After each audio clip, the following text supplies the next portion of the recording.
Louvado seja nosso Senhor Jesus Cristo, para sempre seja louvado. Salve Maria Imaculada. Boa quinta-feira, estou de volta aqui no nosso programa Sempre com você, agradecendo o carinho da sua audiência, você que está todos os dias ligadinho aqui. E como prometido, hoje a doutora Juliane está aqui com a gente para a gente retomar o nosso assunto sobre a reforma da Previdência, gente. É isso mesmo. Hoje a gente vai responder algumas perguntas que ficaram da semana passada. A gente até separou um quadro já para ela fazer também já um demonstrativo mais visual para quem está em casa. Nós vamos falar aqui também sobre as regras, a idade mínima para policiais, pessoas com atividades insalubres, para os trabalhadores rurais, pensão por morte, LOAS. Então, tudo isso nós vamos falar aqui no programa Sempre com você hoje e você é o nosso convidado. Quero pedir que se você quiser, claro, participar com a gente, o telefone é o 3349-1015 e a mensagem de texto é no 993470532. Só perguntar pra gente aqui, dando tempo a gente responde pra vocês. Lembrando que o nosso programa vai até às 14h30, tá? Então, se tiver pergunta pra fazer, já liga agora e já pergunta agora. Se tiver a ver com reforma da Previdência, tá bom? E, claro, quero agradecer o carinho dos nossos milites, nossos telespectadores que estão todos os dias ligadinhos aqui no nosso programa, que têm participado, que têm feito sua contribuição e feito tudo isso aqui acontecer, tá bom? Fica o nosso muito obrigada a todos vocês. Vamos rezar? Vamos rezar, né, gente?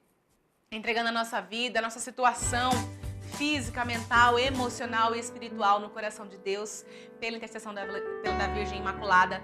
Temos visto tantas coisas ruins acontecendo, né? Essa tragédia ontem em São Paulo, em Suzano, mexeu muito com a gente, nos faz refletir. Mas será que nos faz somente refletir ou buscar uma mudança também de comportamento? Né? Da preocupação que nós temos que ter com os filhos, daquilo que o nosso país de fato precisa. De saúde mental, falarmos de saúde mental é muito importante, por isso a gente tem falado aqui no programa Sempre com você. Então, que essas coisas que aconteçam não nos abalem de uma forma que nos paralise, mas nos abale para que a gente possa se sentir estremecido mesmo e buscar uma mudança dentro da nossa casa, dos nossos lares, das nossas atitudes, né? De tudo isso, a gente tem que aprender que amar as pessoas de fato é o que mais importa, né? Amar, dar atenção, olhar para o outro com um olhar especial. Às vezes a gente não olha para o outro com um olhar especial. Aquele que a gente acha que é mais ou menos, a gente fala, deixa esse ir para lá. Não é mesmo, gente? Então que nós possamos, né, com o que aconteceu, com as tragédias que têm acontecido, olhar para nós, para nossas famílias, para os filhos, para os pais, para os amigos, para as pessoas que estão ao nosso redor, observarmos aquele que precisa de ajuda para que a gente possa ajudar também. E claro, fazer, criar, semear um país melhor, um país cheio de amor. Talvez não seja necessário armar as pessoas, mas amar as pessoas, não é mesmo? E hoje São Maximiliano Kolbe nos diz assim: a lembrança do céu deve estimular-te a grandes virtudes. A lembrança do céu deve estimular-te a grandes virtudes. São Maximiliano Maria Kolbe. E amar é uma grande virtude que deve nos estimular ainda mais. Nós, quando pensamos no céu, nós pensamos que lá só vão pessoas boas, né? Ou que pelo menos trilharam um caminho de bondade, de santidade aqui na Terra. E aí Padre Kolbe nos diz assim, a gente lembrar que a gente quer ir para o céu, deve fazer a gente ser boa aqui na Terra, deve ter a gente ter boas virtudes aqui na Terra. E talvez isso seja necessário para nós, termos boas virtudes aqui na Terra. Não somente para alcançar o céu, mas para trazer o céu para cá também. Para sermos sinal de Deus, da graça de Deus na vida das pessoas. Às vezes a gente se preocupa tanto com depois, né, que a gente vai morrer, para onde eu vou, se eu vou para o céu, se eu vou para o limbo, se eu vou para o inferno. E a gente não se preocupa de fazer o céu acontecer aqui. Quantas vezes a gente ouve assim, não, gente, não posso ir para o inferno está sendo aqui na terra. Mas o que eu tenho feito para mudar isso? Não é mesmo? Então, que a gente possa lembrar do céu com desejo de morar lá, né? Mas com o desejo de também trazer o céu para a terra, de ser presença de Deus para o outro, de fazer a transformação na vida do outro, de ser um verdadeiro cristão, de amar as pessoas, de ter boas virtudes, de ter e de dar grandes passos na nossa vida. Rezemos juntos pedindo a intercessão de Nossa Senhora. Ó Maria concebida sem pecado, rogai por nós que recorremos a vós e por todos quantos não recorrem a vós. especialmente pelos inimigos da Santa Igreja e por todos quantos são a vós encomendados. São Maximiliano Maria Kolbe, rogai por nós. Imaculada Conceição, rogai por nós.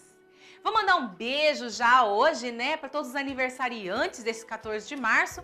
Inclusive, gente, deixa eu mandar um beijo grande pra Lica, minha super amiga que eu amo demais, completando mais um aninho de vida hoje, mais tarde. Tamo junto, né? Então, Lica, ó, um beijo, Deus abençoe, te dê muitas graças ainda e muitas bênçãos. E pra você que é Milit também, tá fazendo aniversário hoje? Não sei, não conheço você, não tem problema. Eu quero que você sinta o meu abraço caloroso nessa tarde de quinta-feira. E como falamos pra vocês, hoje nós vamos falar sobre reforma da Previdência. Mas antes de falar de reforma da Previdência, vou chamar vocês para ver a nossa dica de hoje.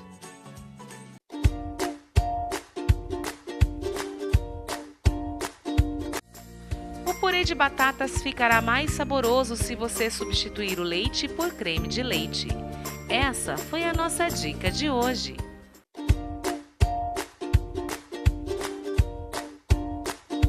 Bacana a nossa dica, né? E sem perder muito mais tempo, vou me aproximar aqui da Juliane. Juliane, bem-vinda mais uma vez. Que bom te receber, né? Eu fico feliz. Voltado mesmo, né? Porque afinal de contas ficaram algumas perguntas. A gente vai falar de reforma da Previdência. Tem muita coisa a ser dita, né, Juliane? Tem bastante coisa. Pois é. E aí eu vou começar já, né? Semana passada a gente falou sobre a questão da contribuição, você explicou um pouquinho da questão das leis complementares, né? O que seria a desconstitucionalização. E hoje eu quero entrar direto no assunto, né? Para quem está em casa a gente saber um pouquinho, né?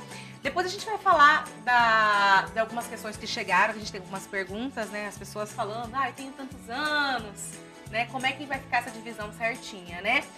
Para aposentar, que eu acho que é o que o pessoal tem mais se preocupado, né? Mas eu quero saber um pouquinho de você, só para a gente, queria que retomasse um pouquinho o assunto, né, dessa reforma, mas a gente entrasse já na questão, por exemplo, dos professores, como é que fica a situação deles?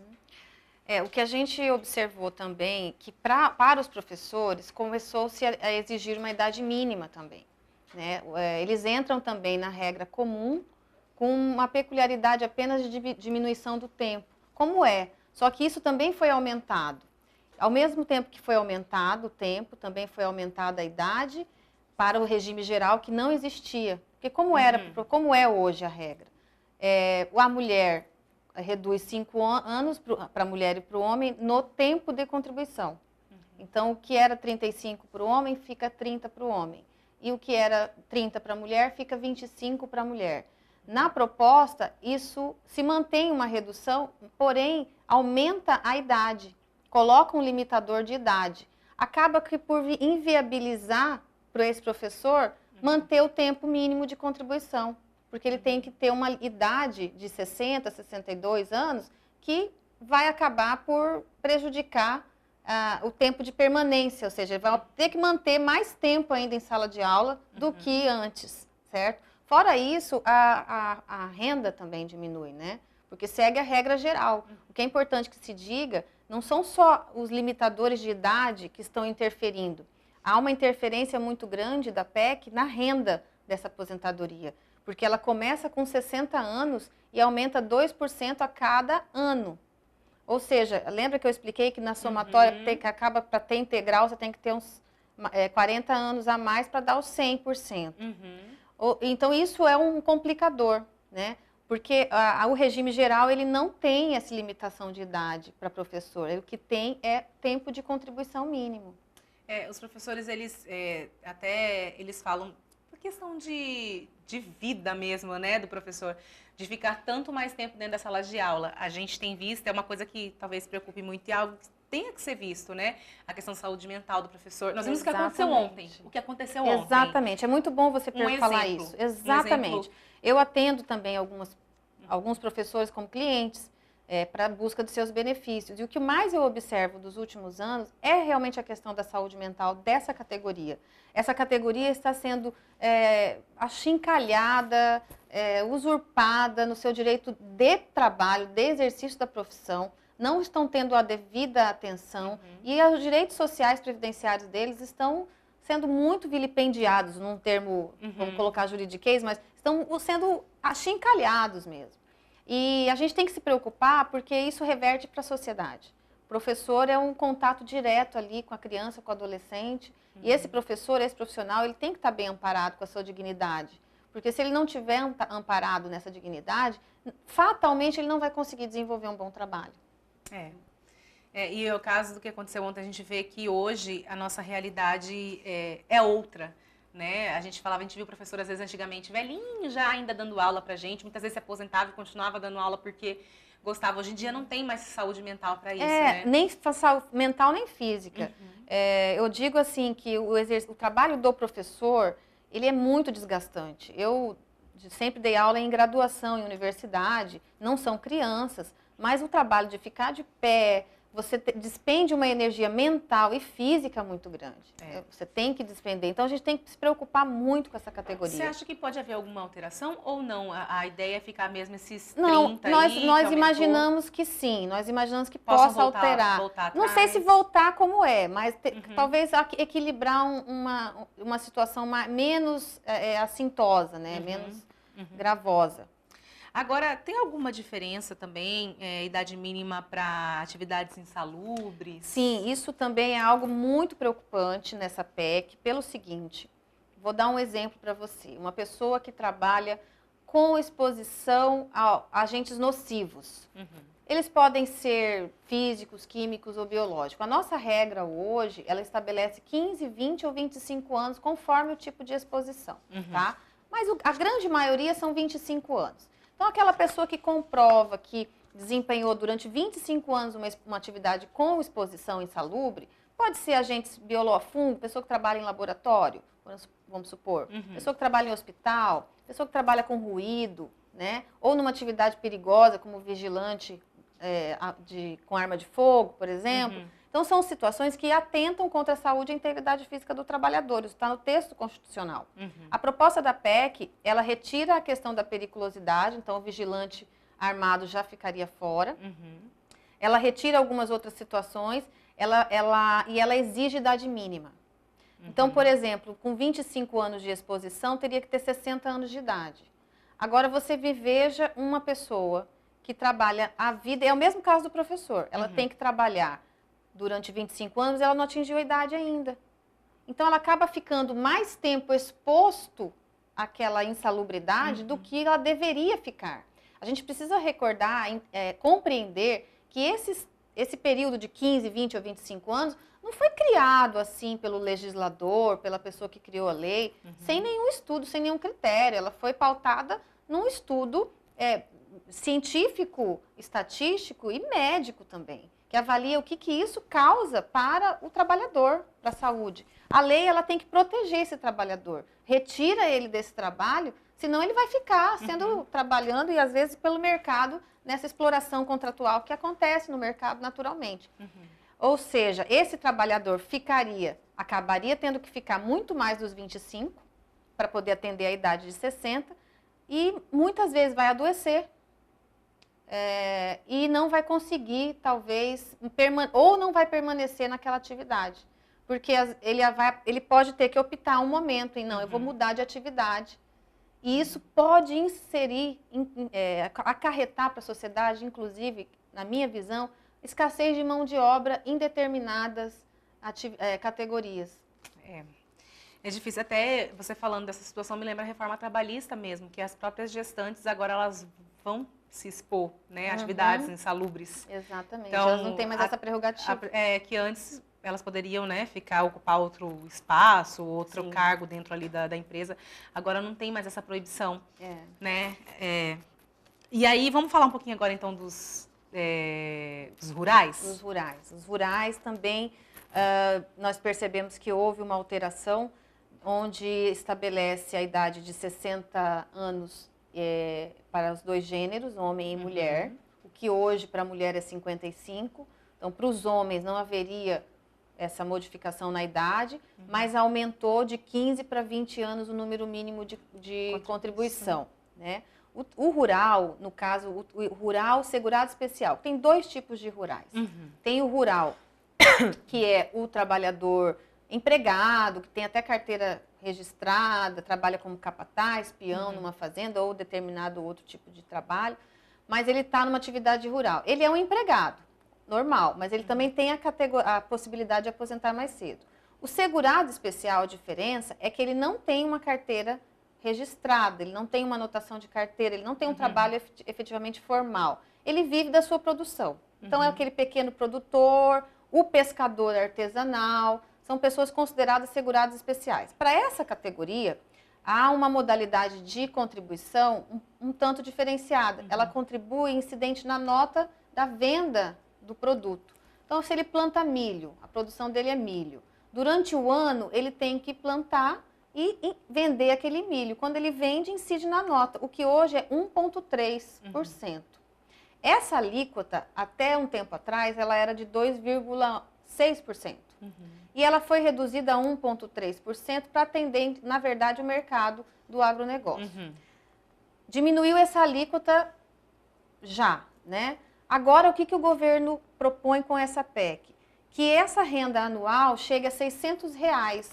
A contribuição, melhor dizendo, chega a R$600. Isso vai gerar em torno de 45 mil ao ano, 45, 50 mil ao ano, que ele teria que produzir ao ano para pagar esse valor. Agora você veja, se ele é um trabalhador de pequeníssimo porte, pequena produção, regime de economia familiar, como é que ele vai conseguir atender essa contributividade? Né? Acaba tendo que tirar do próprio bolso fora. Ele vai ter que tirar, provavelmente, para contribuir. O que pode acontecer dele não contribuir e não demonstrar essa contribuição. Pode acontecer isso em algumas. E aqui no nosso estado, nós temos um estado extremamente ruralista, mas onde há uma grande massa de categoria de segurados especiais que não se enquadra nesse tipo de produção, nesse patamar de produção, que não é tão alto, mas que para alguns é. Acaba que inviabiliza para essas pessoas, pode ser que inviabilize. O outro ponto crítico é por que para a mulher rural equiparou a idade ao homem e para a urbana não. Qual é o diferencial? Por que para a mulher urbana houve uma diferença entre 62 mulher e 65 homem e para a rural não? Justamente Ficou para 60, a rural, 60, né? que trabalha realmente em tripla, quarta, quinta jornada, né? É porque a mulher que trabalha no meio rural, ela ajuda o marido Sim, e ainda cuida da casa, exatamente. Né, dos filhos. No meio rural, ainda esses papéis ainda são muito... não são tão divididos assim como no meio urbano. A gente sabe que essa é uma realidade. Então, acho que isso aí é um ponto que precisa ser discutido e reajustado. Né? É algo que nos preocupa, porque a curto e médio prazo, eu não digo a longo prazo, a curto e médio prazo, esses pontos que nós estamos colocando aqui dessa proposta, ela pode sim causar uma grande miserabilidade na sociedade. Pois é, olha, eu tenho que Só para terminar, por que eu estou dizendo de miserabilidade? Porque ela não melhora a contributividade da Previdência. Por que o governo diminuiu a alíquota que era 2,6% para 1,3%? Por que ele diminuiu para 1,3% e agora ele está tirando essa alíquota e estabelecendo R$600? Não melhora. Mantém, então, aquela alíquota anterior, aumenta a alíquota, porque incide na nota, na produção. Entende? Então, se a intenção é melhorar a contributividade e melhorar o cofre da Previdência, mantenha a alíquota para que isso seja realmente destinado a essa finalidade. Ficou ainda pra gente aqui, pra gente falar do LOAS, mas eu vou chamar o intervalo, a gente volta falando do LOAS e eu acho que já dá até para responder a pergunta do Juvenal do Parque do Lajeado, que ele fala sobre direito adquirido de aposentadoria por invalidez, concedido pelo Juizado Federal. E aí ele pergunta se ele corre algum risco com a mudança. Mas a gente vai para o intervalo, a gente volta falando disso. E depois do intervalo, gente, olha só, tem mais uma pergunta aqui que é da Val. Ela falou que ela tem 59 anos, tem mais de 15 anos de contribuição. Você lembra que ela falou semana passada, a gente não conseguiu responder. Fora isso, a Juliane também vai fazer, né, vai mostrar para a gente num quadro, para ficar mais visível, como é que vai ser essa mudança, essa questão da idade, contribuição, tudo direitinho, tá bom? Então não muda de canal, fica ligadinho no nosso programa que a gente já volta. Voltamos. voltamos aqui com o nosso programa Sempre com Você. E eu nem vou perder muito tempo, né, Juliane? Porque a gente vê que voa, né? Teve em televisão. Boa. Pois é. Vou perguntar então, fazer a pergunta do Juvenal. Juvenal, obrigada, tá? Ele é lá do Parque Lajeado. Ele disse, na semana passada ele perguntou assim, se ele tem um direito adquirido de aposentadoria por invalidez. Não, ele tem um direito adquirido de aposentadoria por invalidez concedido pelo Juizado Federal. Corre risco com essa mudança? O que pode acontecer, seu Juvenal, o senhor já, pelo que eu entendi, ele já está com o direito consagrado, né? Conseguiu isso na via judicial. Pode acontecer, e aí não tem a ver com a reforma da Previdência, tem a ver com a MP 871, que foi recentemente lançada, antes da reforma ela foi lançada, que é a MP do pente fino. Essa MP do pente fino é aquela MP antifraude que foi divulgada também na mídia. Eu também vim falar sobre isso aqui. Pode acontecer do senhor ser chamado para uma nova perícia no INSS, por conta dessa medida provisória. Mas vai depender da perícia que vai avaliar se o senhor ainda permanece incapacitado ou não. Eles estabeleceram um prazo, né, se eu não me engano, são 6 meses a 2 anos, para quem já passou desse prazo, pode sim correr o risco de ser chamado de volta ao INSS para reavaliar a incapacidade. E aí entra a questão do LOAS também, né? Também no LOAS. Também quem recebe com LOAS. No LOAS também pode acontecer. Você quer que eu fale da reforma ou da reforma? No LOAS, o que vai acontecer é que acaba o benefício de um salário mínimo aos 65 anos para o idoso, ok? E ela diminui para R$ 400 a partir dos 60 anos. Caso ele permaneça na condição de miserabilidade, ele começa aos 70 anos de idade receber o salário mínimo. Então, o governo daria uma ajuda a essa pessoa de 60 anos e se até os 70 ele permanecer miserável no quesito jurídico, né, na questão social, e continuar sem contribuição, ele pode receber ainda um salário mínimo. Fora isso, a renda familiar também não vai poder mais ser computado de 2 idosos. Então, 2 idosos na mesma residência ou um idoso e um deficiente não poderão mais ser separados da conta para fins de benefício assistencial. Você falou disso, na verdade, na semana passada. Chegou até uma pergunta, se eu não me engano, né, de uma senhora que ela tem 70 e poucos anos e tem um filho, né, que é deficiente. E aí a Juliana explicou justamente isso, que nessa nova reforma não vai poder acumular os dois. Infelizmente, a gente não sabe como é que vai ser, mas eu acredito que até a própria... Antes mesmo da gente já, né, sentar ali, levantar para fazer as nossas apresentações do quadro, eu acredito que ainda haja muita coisa que tenha que ser revisto. Essa questão, né, do LOAS e dos rurais mesmo sofreu muita crítica, né, que foi muito divulgado. Pode ser que sim, pode ser que o governo volte atrás e atenue um pouco isso. A gente não sabe, é tudo muito incerto, né? Nós estamos vivendo uma insegurança muito grande com relação a esses critérios, porque depende agora de aprovação, ainda vai passar por toda, nem começou. Por isso que a gente acha que vai ser para o final do ano mesmo uma possível definição sobre isso. Juliane, agora vamos levantar, mas antes disso, a Val, na semana passada, perguntou assim, que ela completa 59 anos, tem mais de 15 anos de contribuição, se encaixa na nova regra ou ano que vem ela pode se aposentar? Ela tem 35 já? Não. 59 anos, mais 15 anos de contribuição. Tá faltando um ano para ela completar a idade, né? Então, essa é uma coisa importante da gente. Eu tô até com a minha colinha aqui para fazer uns quadrinhos, para explicar, pelo seguinte... Nós temos 3 regras de transição pela PEC. Se eu falo olhando para cá ou falo olhando para você? Pode falar para mim, olhando na câmera. Quando a gente fala de reformas de previdência, quando a gente trata de mudanças nessas regras, obrigatoriamente a gente precisa considerar aqueles que estão, eu lembro que eu dei até um exemplo, aqueles que estão para chutar o gol, né? Então, aqueles que estão quase lá para chutar o gol. Faltando pouco tempo. Para essas pessoas tem regras. Nós temos 3 tipos de regras. Então, eu vou colocar aqui, ó. A primeira regra que a gente tem é a regra que observa o tempo de contribuição mais a idade mínima. tá? Uhum. Para essa, ela começa assim. Vamos lá. Mulher. Ela tem que ter 53 anos de idade. Uhum. Isso na regra atual. Não, já isso pra- na já- regra atual da PEC. Da PEC já. Na regra de transição da PEC, Da PEC, diferente. tá. E ela tem que chegar até os 62 anos de idade. Então, nós temos aqui 12 anos, é isso? 12 anos de transição, tá? Sei. 8, né? Ixi. Agora sim, vamos lá. Foram 12? É 12? Certinho? 2000, não, porque tem que ser em 2031, é por isso 12 Ah, anos. tá. Não é na idade, tá. Então tá.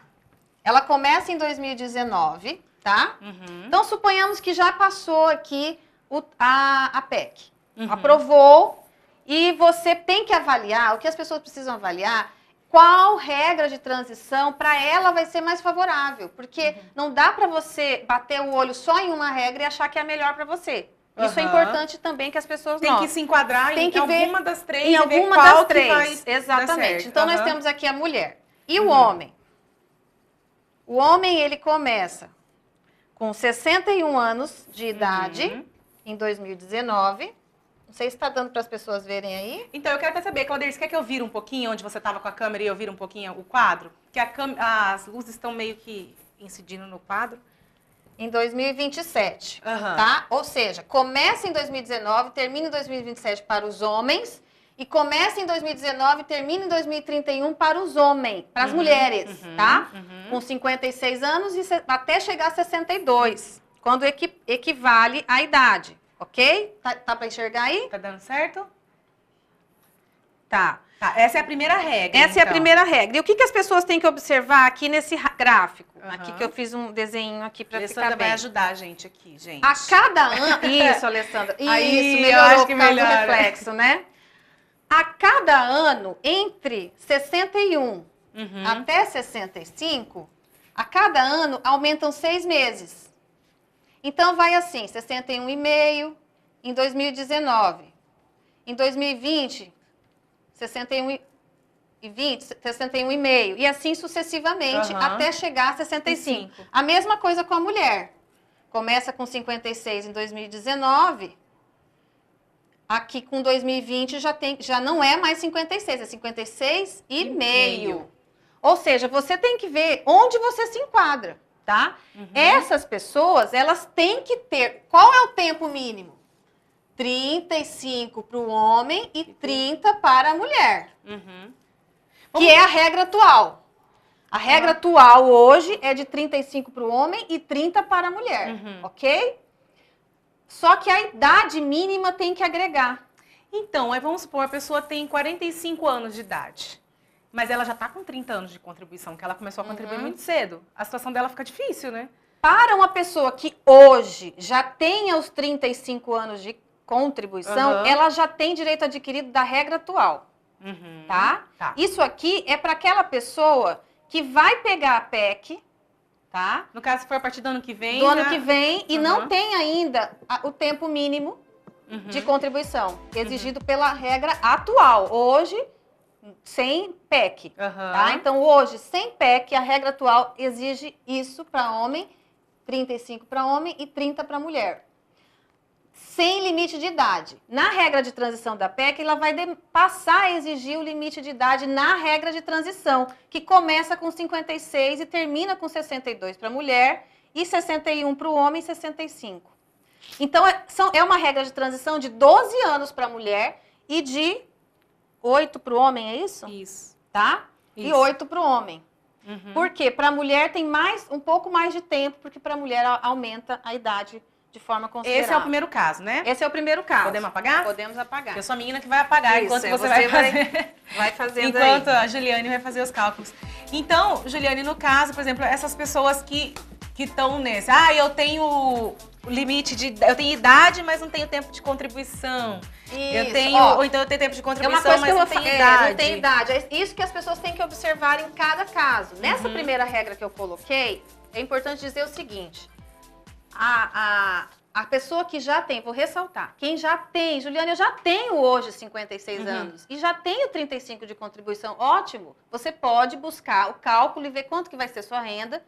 Fatalmente, essa pessoa vai ter aí um fator previdenciário, tá? Ela vai ter um fator previdenciário, porque se ela entrar na regra de transição, uma coisa que eu vou colocar aqui, qual vai ser o valor do benefício dela nessa regra de transição?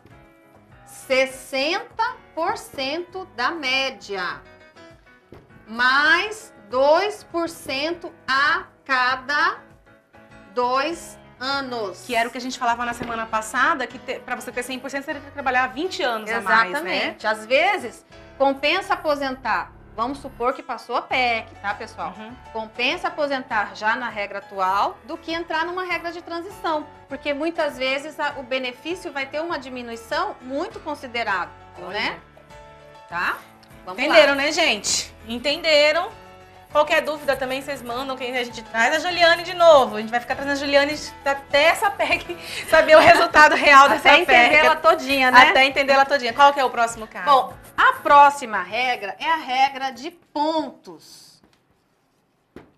Que a gente soma a idade mais o tempo de contribuição.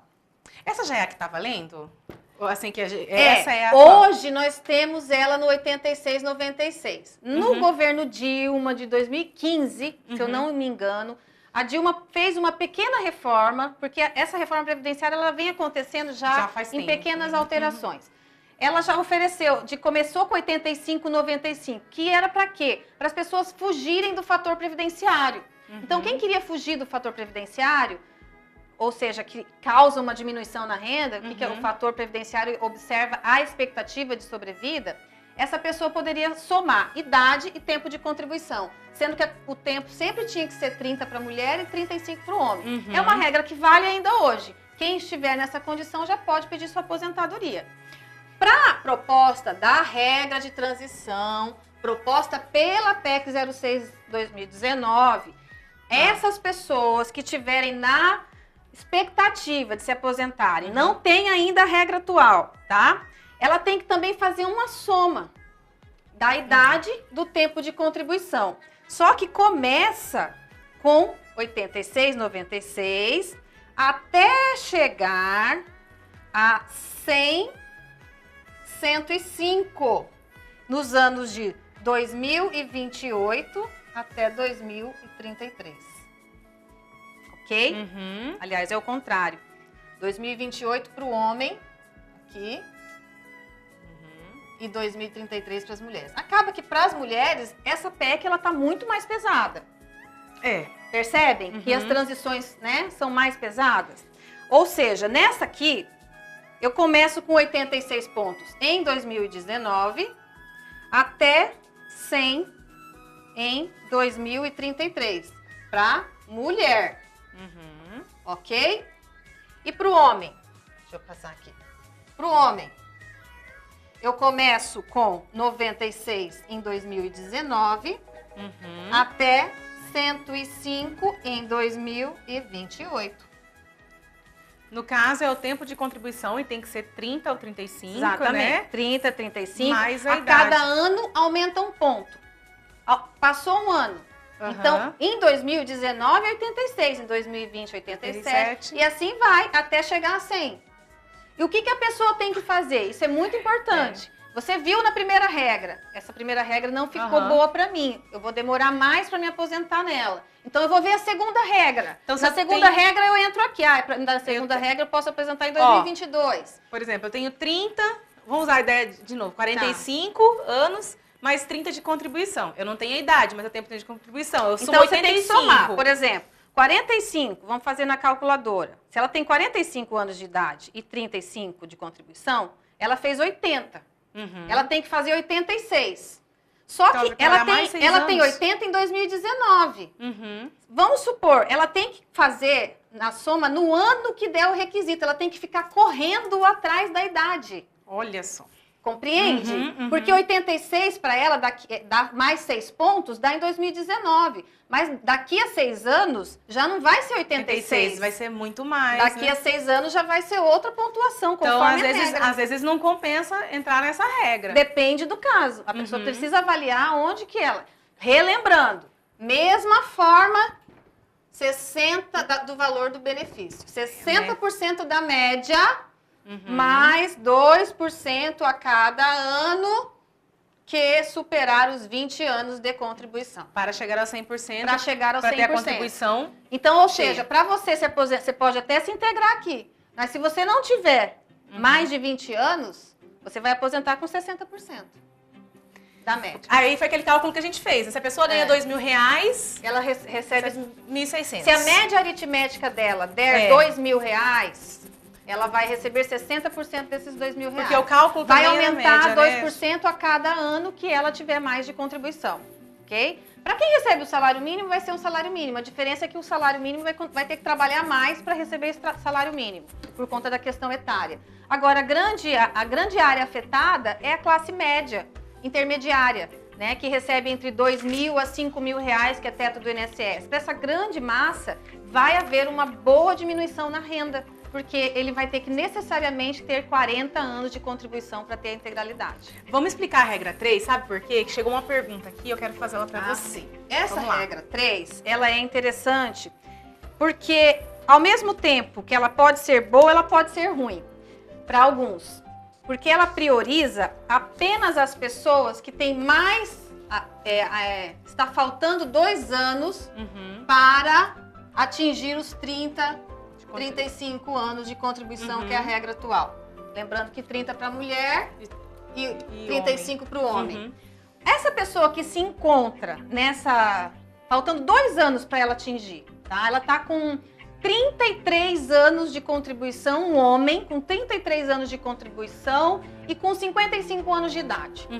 Ele vai ter que pagar um pedágio, que esse pedágio é de 50% do tempo que faltar. Ora, se está faltando 2 anos, ele vai ter que aumentar aí 1 ano de contribuição. Se ele ia aposentar com 35 anos, ele vai aposentar então com 37 anos. Tá? Se ele ia aposentar com 56 mais 2, 58, ele vai fatalmente aposentar com 59 anos. A diferença é que para esta regra haverá aplicação do fator previdenciário. O que isso significa? Nessa regra,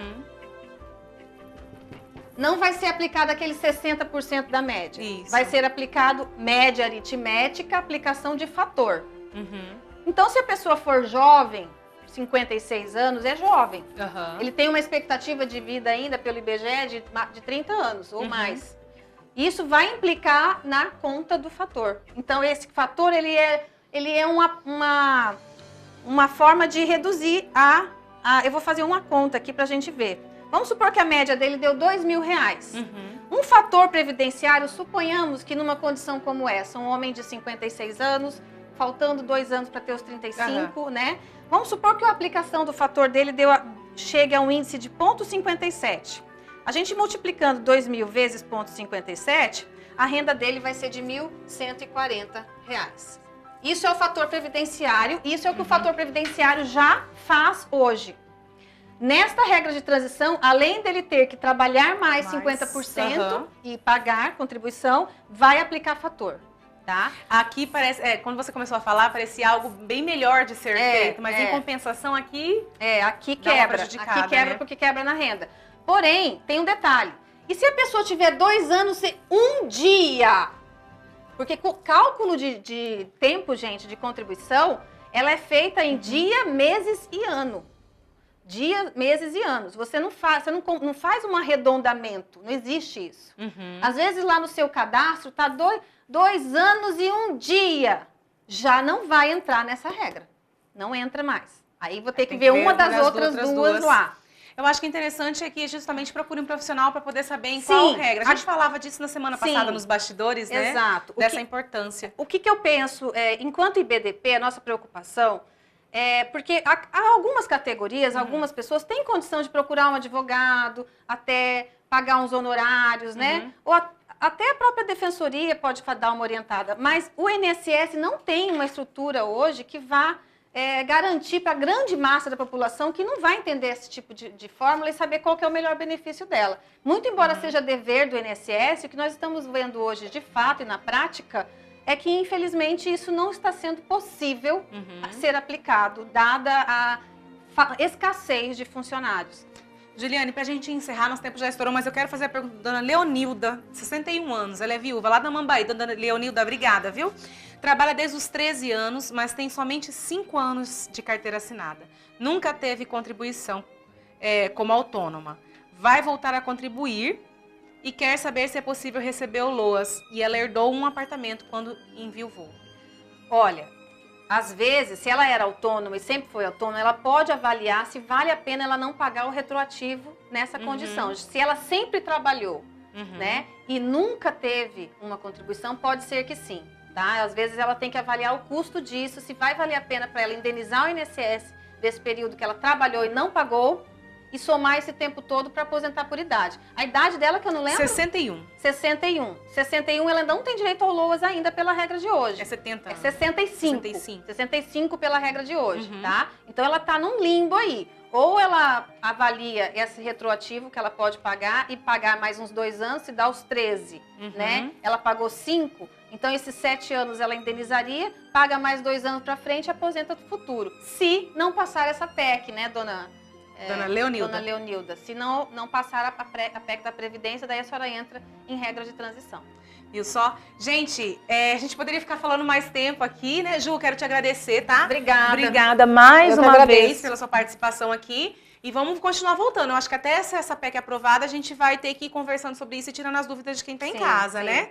Gente, eu vou encerrando o programa por aqui. Eu, do ladinho da Juliane aqui, já com um quadrinho também, com essa regra número 3. E você, fique com a gente, continue acompanhando a nossa programação. Porque amanhã, gente, nós vamos receber a Natália Silva aqui, a nosso marketing da milícia. Também a Helenice vai bater um papo com a gente, ela é responsável pelos voluntários da Milícia da Imaculada. Vamos ter a música do Olavo Neto e, claro, você é o nosso convidado especial, tá bom? Ó, um beijo grande, Deus abençoe e salve Maria Imaculada. Tchau, tchau!